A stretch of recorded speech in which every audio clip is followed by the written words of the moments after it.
శ్రీ మహాగణపతయే నమః. శ్రీ శివాయ గురవే నమః.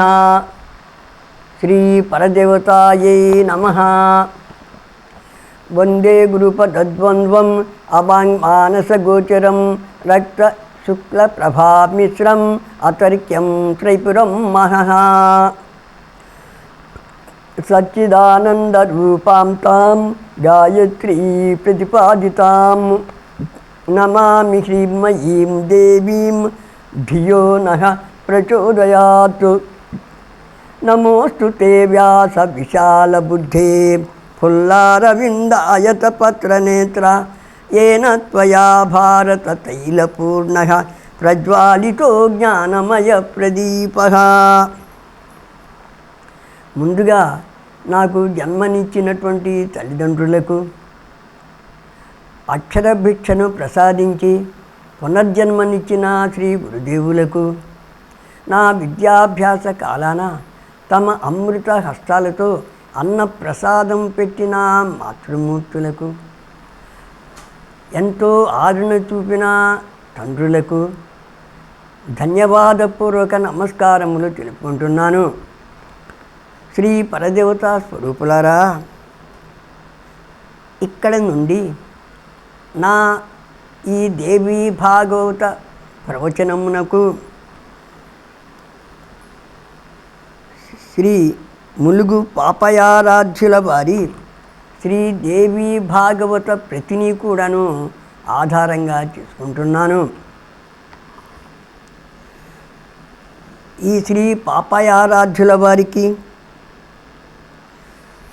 శ్రీ ములుగు వారి దేవీ భాగవతము ప్రకటనకర్తలకు శ్రీ పుచ్చ కోటయ్య, శ్రీ బేతపూడి వీర శరభయ్య గారులకు, అట్లాగే నాకు ప్రతిని అందించిన మాన్యులు డాక్టర్ వావిలాల సుబ్బారావు గారికి, శ్రీ సోమయాజుల మధుబాబు, సీతారామలక్ష్మి కుటుంబ సభ్యులకు ధన్యవాదపూర్వక నమస్కారములు తెలుపుకుంటున్నాను. శ్రీ పరదేవతా స్వరూపులారా, ఆస్తికుని కోరిక ప్రకారము అతనికి ఇచ్చిన మాటకు కట్టుబడి జనమేజయుడు తను చేస్తున్నటువంటి సర్పయాగాన్ని అర్ధాంతరంగా ఆపివేశాడు. దానితోటి అతనికి మనసు చాలా ఆందోళనకు గురయింది. ఆయన తండ్రికి కూడాను సద్గతి కలిగే అవకాశమే లేదు. తాను తండ్రికి సద్గతి కలిగించడం కోసము, తను మానసిక ఉపశాంతిని పొందటం కోసము వైశంపాయనుని ద్వారా పంచమ వేదముగా పిలువబడేటువంటి శ్రీ మహాభారత ఇతిహాసాన్ని కూడా విన్నాడు. అయినప్పటికీ జనమేజయుని యొక్క మనస్సు ఏమాత్రము కుదుటపడలేదు. దాంతో ఆయన వ్యాస మహర్షిని ఆశ్రయించి తన తండ్రికి సద్గతి కలిగే మార్గమును, తనకు మనశ్శాంతి కలిగేటువంటి మార్గమును తెలియజేయమని ప్రార్థిస్తాడు. అప్పుడు వ్యాసమహర్షి ఎంతో పవిత్రమైంది, ఎంతో రహస్యమైంది, వేదాల సారమంతా కలిగినటువంటిది, ఎంతో మహిమ కలిగినటువంటిది అయిన శ్రీమద్దేవీ భాగవతాన్ని ఆయనకు వినిపించడానికి పూనుకుంటాడు. ఆ సందర్భంలో ధర్మార్థకామ మోక్షాణం కారణం శ్రవణాత్కిల శుభదం సుఖదం నిత్యం సర్వాగమ సముద్ధృతం. వినుట చేత మనంబు విశ్రాంతి యగు. ఈ పురాణం వినటం వల్ల మనసు తేలిక పడుతుంది. ధర్మము, అర్థము, కామము, మోక్షము అనేటువంటి 4 పురుషార్థాలు కూడాను తేలికగా సిద్ధిస్తాయి అని చెబుతూ ఉంటే జనమేజయుడు, ఓ సత్యవ్రత, ఆస్తికోయం సుతః కస్య విఘ్నార్థం కథమాగతః ప్రయోజనం కిమత్రాస్య సర్పాణాం రక్షణే ప్రభో తద్గూఢపాద రక్షణమున మునికి సార్థక్యమేమి. ఓ వ్యాసమహర్షి, ఈ ఆస్తికుడు ఎవరు? ఈ సర్పయాగాన్ని ఆపడానికి ఎందుకు వచ్చాడు? ఈ పాములను కాపాడటం వల్ల అతనికి వచ్చేటువంటి ప్రత్యేక ప్రయోజనం ఏమిటి? ఈ సర్పయాగాన్ని ఆపే ప్రయత్నం ఎందుకు చేశాడు? ఈ నా సందేహాలను మీరు దయతో తీర్చవలసింది. తర్వాత పురాణం వినిపించవలసింది అని వ్యాస మహర్షిని ప్రార్థించాడు జనమేజయుడు. ఎందుకంటే శ్రోత శ్రవణం చేసేటప్పుడు తనకు వచ్చినటువంటి సందేహాలను ఎప్పటికప్పుడు తీర్చుకుంటూ ఉండాలి. అలా ఎప్పటికప్పుడు సందేహ నివృత్తుడు అవుతేనే ఆ శ్రోతకు ఆ పౌరాణికుడు చెప్పేటువంటి విషయం మీద ఆసక్తి, శ్రద్ధ, చక్కటి అవగాహన కలుగుతుంది. అందువల్ల శ్రోత అనేవాడు ఎప్పటికప్పుడు సందేహాలు తొలగించుకుంటూ ఉండాలి. అదే పద్ధతిలో జనమేజయుడు తనకు వచ్చినటువంటి సందేహాలను వ్యాస మహర్షి ముందు వెలబుచ్చాడు. అప్పుడు వ్యాస మహర్షి, జరత్కారుర్ముని శాంతో నచకార గృహాశ్రమం తేన దృష్టా వనే గర్తే లంబమానాః స్వపూర్వజాః. జరత్కారువు అనే ముని ఉన్నాడు. అతడు శాంత స్వభావుడు. అతడు వివాహం చేసుకోలేదు. వనంలో సంచరిస్తూ ఉన్నాడు. అట్లా సంచరించేటువంటి సమయంలో అతని వంశంలోని పూర్వీకులు ఒక పెద్ద గుంతలో వేలాడుతూ ఉన్నారు. వారిని ఇతను చూడటం జరిగింది. వారు జరత్కారుని పెళ్లి చేసుకొని సంతానవంతుడు కావాల్సింది అని చెప్పి అన్నారు. అంతేకాకుండా ఈ జరత్కారు సంతానం పొందటం వల్ల తమకు ప్రస్తుతమున్న దుస్థితి తప్పుతుందని, స్వర్గానికి పోవడానికి అధికారం కూడా వస్తుంది అని చెప్పి చెప్తారు. అప్పుడు జరత్కారుడు వారికి తన పేరే కలిగినటువంటిది, అయాచితంగా లభించినటువంటిది అయినా కన్యక తటస్థపడితే తప్పనిసరిగా ఆమెను వివాహమాడి గృహస్థుణ్ణి అవుతాను, ఇందులో నాకు ఎటువంటి అభ్యంతరము లేదు అని చెప్పి తన పితృదేవతలతో అంటాడు. ఆ తర్వాత తీర్థయాత్రలకు వెళ్తాడు. ఆ రోజులలోనే తదైవ పన్నగా శప్త మాత్రాగ్నౌ నిపతం త్వితి. సర్పాలకు తల్లి అయిన కద్రువ, మీరందరూ అగ్నికి ఆహుతి కండు అని పుత్రులకు శాపం పెట్టింది. ఏ తల్లి అయినా ఎటువంటి పరిస్థితుల్లో తన సంతానానికి నష్టము కలగాలి, కష్టము కలగాలి అని కోరుకోదు. కానీ ప్రారబ్ధవశాత్తు కద్రువ ఆ విధంగా సంతానాన్ని శపించడం జరిగింది.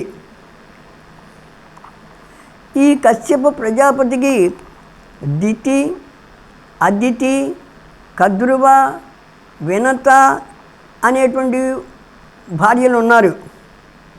దితి కుమారులు దైత్యులు, అదితి కుమారులు దేవతలు, కద్రువ సంతానము పాములు. శేషుడు, వాసుకి, తక్షకుడు, కర్కోటకుడు మొదలగు 1000 మంది పుత్రులు. జగత్కారు అనేటువంటి పుత్రిక కద్రువ యొక్క సంతానం అన్నమాట. అరుణుడు, గరుడు అనే వారలు వినత యొక్క పిల్లలు. కద్రువ, వినత ఒక రోజున సాయంకాలం విహారం చేస్తూ ఒక చోట సూర్యుని రథానికి సంబంధించినటువంటి ఒక గుర్రాన్ని చూచారు. అది చక్కటి ధవళకాంతులతోటి, అంటే తెల్లని రంగుతోటి ఉంది. ఆ తోడుకోడళ్ళిద్దరూ కూడాను గుర్రపు రంగును గురించి వాద వివాదాలు చేసుకున్నారు. సహజంగా తోడుకోడళ్ళకి మనస్పర్ధలు, మాట పట్టింపులు ఉండటం సహజం. అందులో భాగంగా ఆ రోజున కూడా వాళ్ళు అలా ప్రవర్తించడం జరిగింది. ఆ సందర్భంలోనే కద్రువ వినతను, ఓ కళ్యాణి, ఈ గుర్రం ఏ రంగులో ఉందో వెంటనే చెప్పు అంది. అప్పుడు వినత అంటుంది కదా, శ్వేత ఏవా స్వరాజోయం కిం వా త్వం మన్యసే శుభే. అక్క, ఏంటి అట్లా అడుగుతావు? కనపడటం లేదా? ఆ గుర్రము తెల్లనిది, ఇందులో అనుమానపడవలసిన విషయమే లేదు. అయినా గుర్రము ఏ రంగులో ఉందని నువ్వు అనుకుంటున్నావు? ఈ గుర్రము తెల్లనిది కాకపోతే నీకు నేను దాసిగా ఉంటాను. నేను చెప్పినట్లు ఈ గుర్రము తెల్లనిదైతే నీవు నాకు దాసిగా ఉండటము ఇష్టమేనా అని చెప్పి అంటుంది.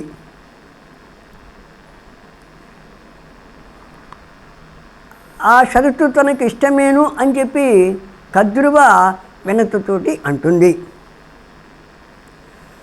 సరే, తాము చూచిన గుర్రం విషయంలో వినత, కద్రువులు ఇద్దరూ కూడా ఈ విధంగా వాదులాడుకొని చివరికి పందెం వేసుకోవడం కూడా జరిగింది.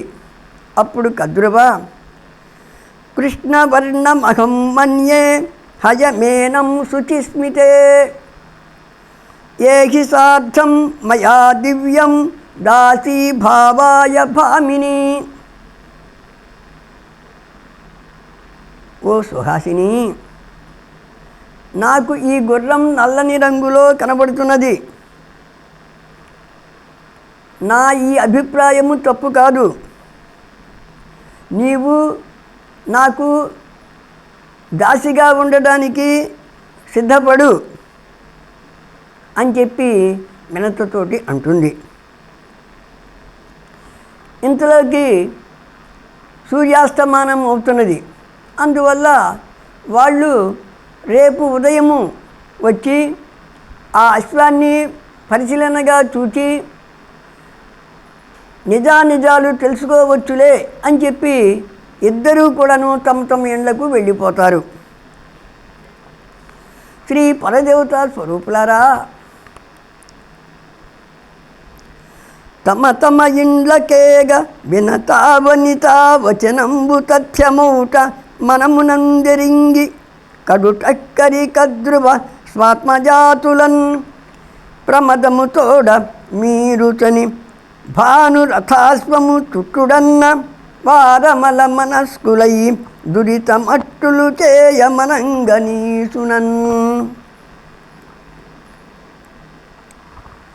ఈ సూర్యుని యొక్క రథానికి కట్టేటువంటి గుర్రము తెల్లనిది,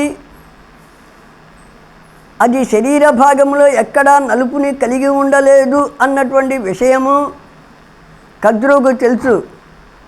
అయినను తన మాటను తప్పకూడదు, తన పంతాన్ని వీడకూడదు అనే ఉద్దేశంతో ఉంది కద్రువ.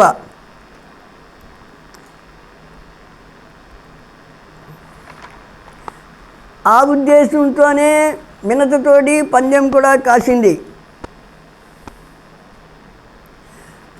అందువల్ల ఆ తెల్లని గుర్రము చూచే వాళ్ళకి నల్లనిదిగా కనపడేటట్లు చేయాలనుకుంది.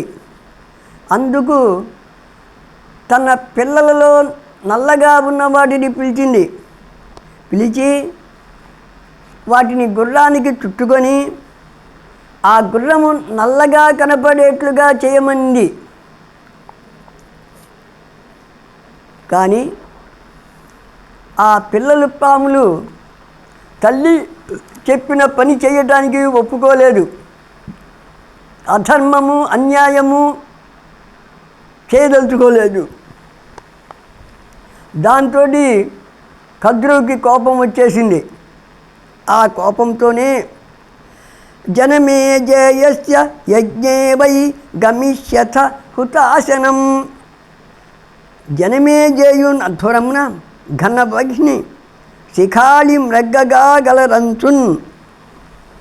జనమేజయుడు చేయు సర్పయాగములో మీరందరూ భగభగ మండు హోమగుండంలో పడి కాలి మసి అవుతారు అని తన పిల్లలను కద్రువ శపించింది.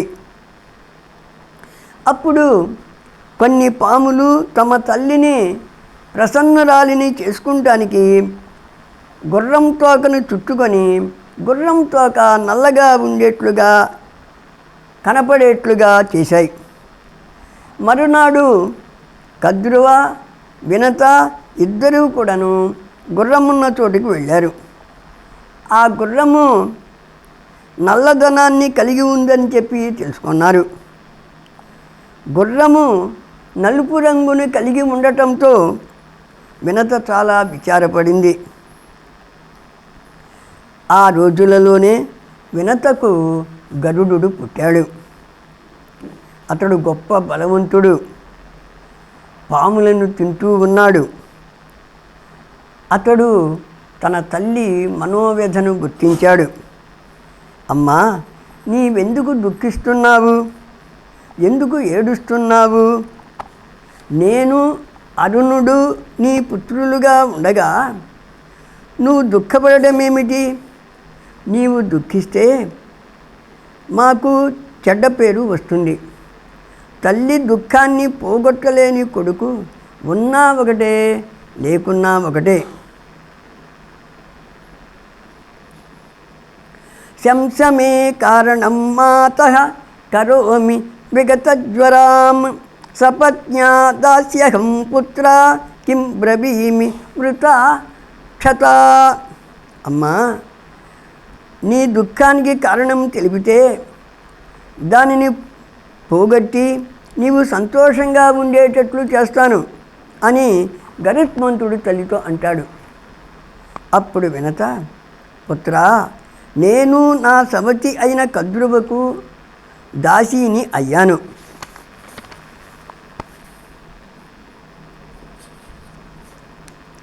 ఈ రోజున ఆమె నన్ను చాలా దారుణంగా ఆజ్ఞాపించింది. తను నా భుజాల మీద కూర్చొని ప్రపంచంలోని కొండలు, గుట్టలు, నదులు, నదాలు, సముద్రాలు, అడవులు మొదలైన ప్రకృతి రమణీయమైన స్థలాలను అన్నిటినీ చూస్తూ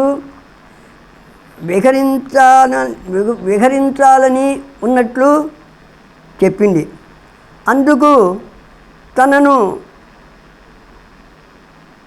అందుకు నన్ను సిద్ధం కమ్మని ఆజ్ఞాపించింది.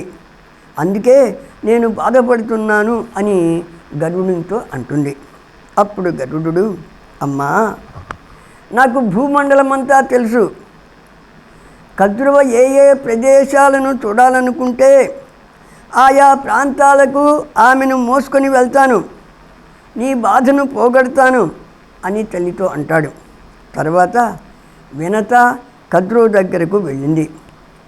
వినతకు బదులు కద్రువ చెప్పిన పనిని చేయటానికి గరుడు కూడా తల్లి వెంట వెళ్ళాడు.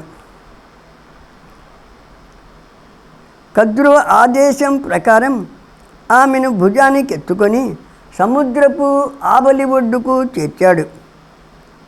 తన కోరిక తీరినందుకు కద్రువ కూడా చాలా సంతోషంగా ఉంది. అప్పుడు గరుడు కద్రువతో, అమ్మా, కథం ముచ్యేత మే మాత దాసీ భావాద సంశయం. ఓ మాత, నీకు నమస్కారం.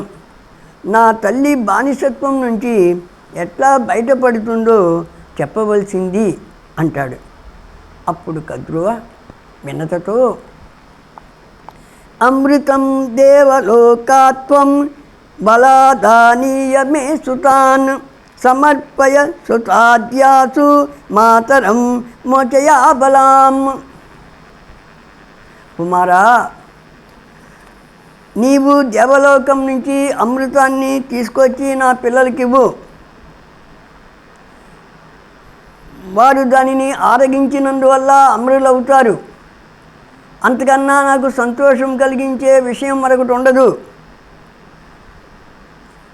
అందువల్ల అప్పటి నుండి నీ తల్లి దాస్యం తొలగించడానికి నేను ఇష్టపడతాను అని చెప్తుంది. వెంటనే గరుడు స్వర్గలోకానికి వెళ్తాడు. కృత్వా యుద్ధం జహారాసు సుధా కుంభం ఖగోత్తమః. దేవతలతో యుద్ధం చేసి అమృతాన్ని చేజిక్కుంటాడు. దానిని తెచ్చి తన సవతి తల్లి అయిన కద్రువకు ఇస్తాడు. అప్పుడు వినత దాస్యం నుంచి బయటపడింది. పాములు స్నానం చేయటానికి వెళ్ళాయి. ఆ సమయంలో ఇంద్రుడు ఎవరికీ తెలియకుండా వచ్చి అమృత కలశాన్ని ఎత్తుకు వెళ్ళాడు. పాములు వచ్చి అమృతాన్ని ఉంచిన దర్భలను నాకాయి. పదునైన దర్భల అగ్రభాగాలు తగిలి పాముల నాలుకలు రెండుగా చీలిపోయాయి. అప్పటి నుండి వాటికి ద్విజిహ్వములు అని, ద్విరసనములు అనే పేర్లు వచ్చాయి. ఇట్లుండగా అంతకుముందు తల్లి శాపాన్ని పొందిన వాసుకి మొదలగు పాములు బ్రహ్మదేవుడిని శరణు వేడాయి. అప్పుడు తానాహ భగవాన్ బ్రహ్మ జరత్కారుర్మహాముని వాసుకేర్భగినీం తస్మై అర్పయధ్వం సనామికాం. తస్యాం యో జాయతే పుత్రః సవస్త్రాతా భవిష్యతి. ఆస్తిక ఇతి నామ్నాసౌ భవితా నాత్ర సంశయః. మౌని జరత్కారుండను వానికి నర్పింపవలయు వాసుకి భగినిన్, దానికి నస్తీకుండనగా నొక్కడు సుతుడు గలుగు గాచున్ మిమ్మున్. బ్రహ్మదేవుడు, ఓ వాసుకి, జరత్కారుడనే మునికి నీ చెల్లెల్ని ఒప్పగించవలసింది. ఆమెకు పుట్టే కుమారుడు మిమ్మల్ని అందరినీ కాపాడుతాడు. అంతేకాదు, ఆ పిల్లవాడు ఆస్తికుడు అనే పేరుతో ప్రసిద్ధి పొందుతాడు. ఈ విషయంలో ఎటువంటి సందేహం లేదు అని అంటాడు. అప్పుడు వాసుకి వనానికి వెళ్ళి జరత్కారుడు అనే మునికి జరత్కారు అనే తన సోదరిని అప్పగిస్తాడు. జరత్కారుడు కన్య తన పేరునే కలిగి ఉందని, ఆమెను పెళ్లి చేసుకోవడానికి అభ్యంతరం లేదనుకుంటాడు. తర్వాత ఆ జరత్కారుడు వాసుకితో, అప్రియం మే యదా కుర్యాత్ తదా తాం సంత్యజామ్యహం. అప్రియమెందండేనియు నీ ప్రమద యొనర్చనేని నే విడిచెదనే ప్రియము చేయనన్నండి ప్రియకని పెండ్లియాడ నెల్లరు మెచ్చన్. ఓ వాసుకి, నాకు ఇష్టము లేని పని చేసినప్పుడు ఈమె నేను వదిలిపెడతాను. నేను కూడా ఆమెకు ఎప్పుడూ ఇష్టమైనటువంటి పనులనే చేస్తాను. ఏ రకంగానూ ఆమె మనసును కష్టపెట్టను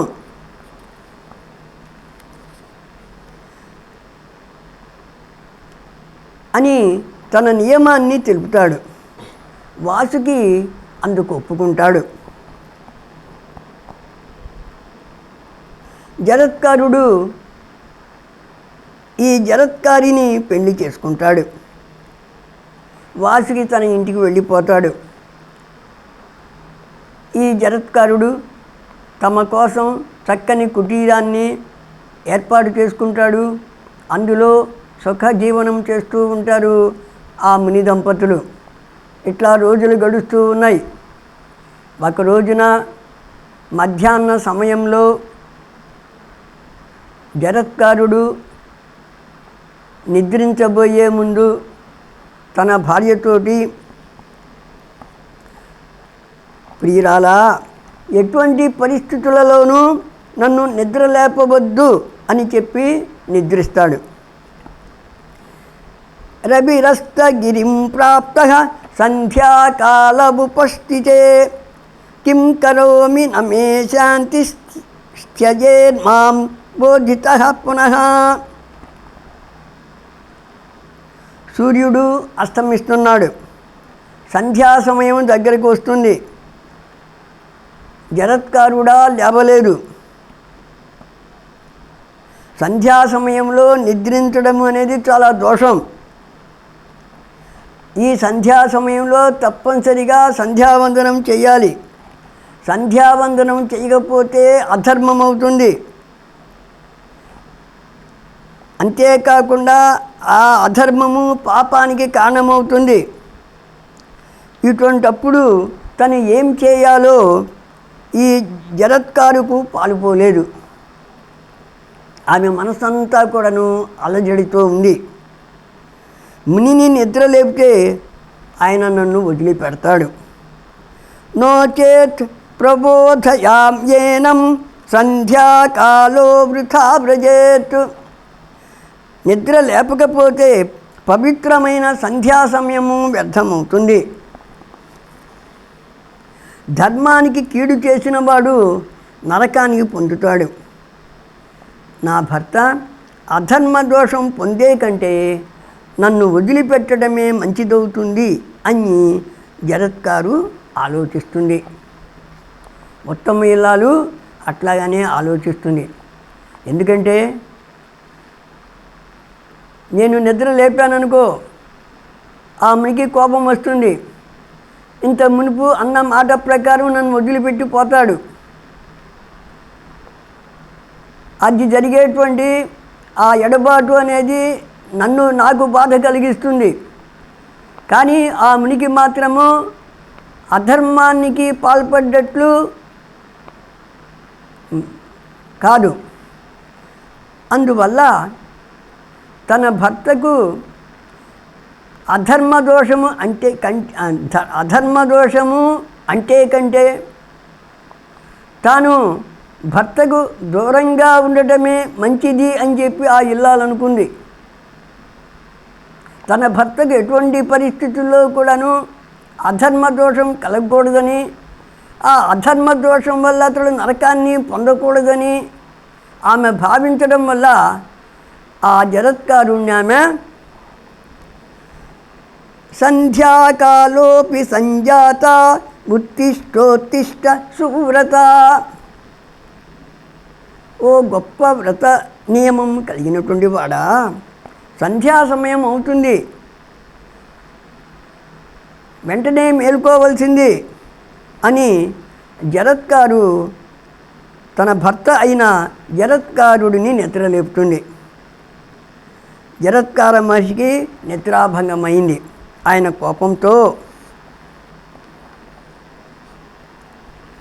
నాకు ఇష్టం లేని పని చేశావు కాబట్టి నిన్ను వదిలిపెడుతున్నా, నీవు నీ సోదరుడి దగ్గరికి వెళ్ళవలసింది అని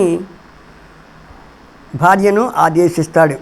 అప్పుడు జరత్కారు భయంతో వణికిపోతూ ఉంటుంది.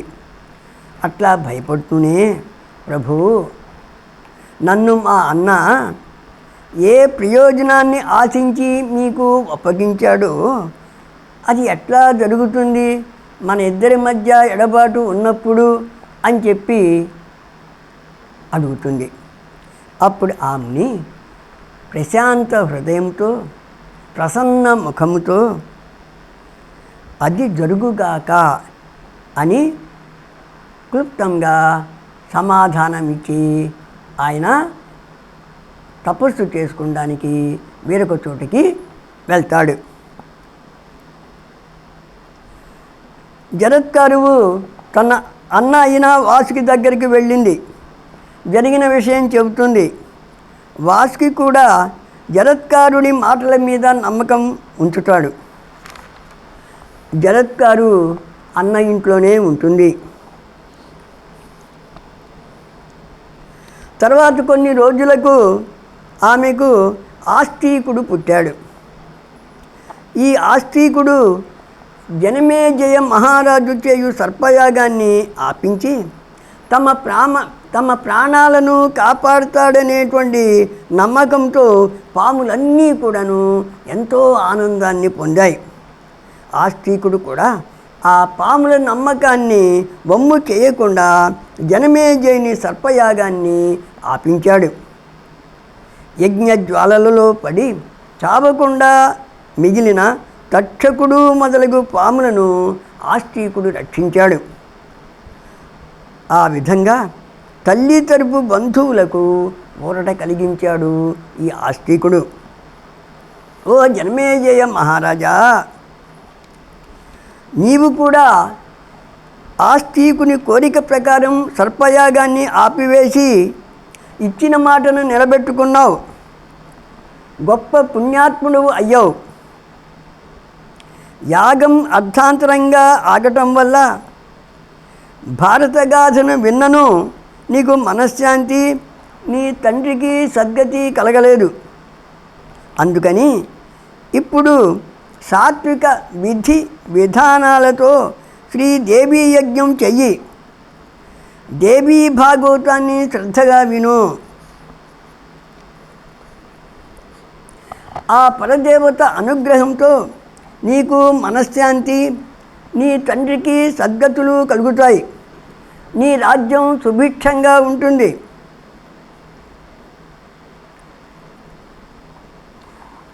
ఇక్కడ ఒక విషయం చెప్పుకోవాలి. జనమేజయుడు రాజులు చేయకూడనటువంటి తామస పద్ధతిలో ఉన్నటువంటి సర్పయాగాన్ని చేశాడు. అందువల్ల ఆ యాగము మధ్యలోనే ఆగిపోవటము, అతడు మనశ్శాంతిని కోల్పోవటము జరిగింది.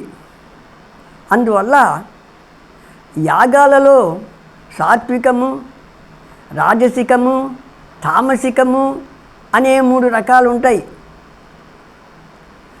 తామసికము అనేది రాక్షసులు చేస్తారు, కానీ మిగిలిన వాళ్ళు ఎవరూ కూడా చేయకూడదు. ఈ ఉదంకుని ప్రేరణతో ఈ తామసికమైనటువంటి సర్పయాగాన్ని జనమేజయుడు చేయటం వల్ల ఇటువంటి అవస్థను జనమేజయుడు పొందడం జరిగింది. అందువల్ల ఇప్పుడు వ్యాస మహర్షి జనమేజయునితో చక్కగా సాత్విక విధి విధానాలతో ఉన్నటువంటి దేవీ యజ్ఞాన్ని చేయించబోతున్నాడు. శ్రీ పరదేవత స్వరూపులారా, మిగిలిన పురాణ భాగాన్ని తర్వాతి ఎపిసోడులో ఈ ఎపిసోడులోని కంటెంట్ మీకు నచ్చినట్లయితే లైక్ కొట్టండి, షేర్ చేయండి, కామెంటు ద్వారా మీ అభిప్రాయాన్ని తెలపండి, ఛానల్ను ప్రోత్సహించండి. స్వస్తి ప్రజాభ్యః పరిపాలయంతాం న్యాయేన మార్గేణ మహీమహీషాః గోబ్రాహ్మణేభ్యః శుభమస్తు నిత్యం లోకా సమస్తా సుఖినో భవంతు. సర్వం శ్రీ గురుచరణ సమర్పితోస్తు.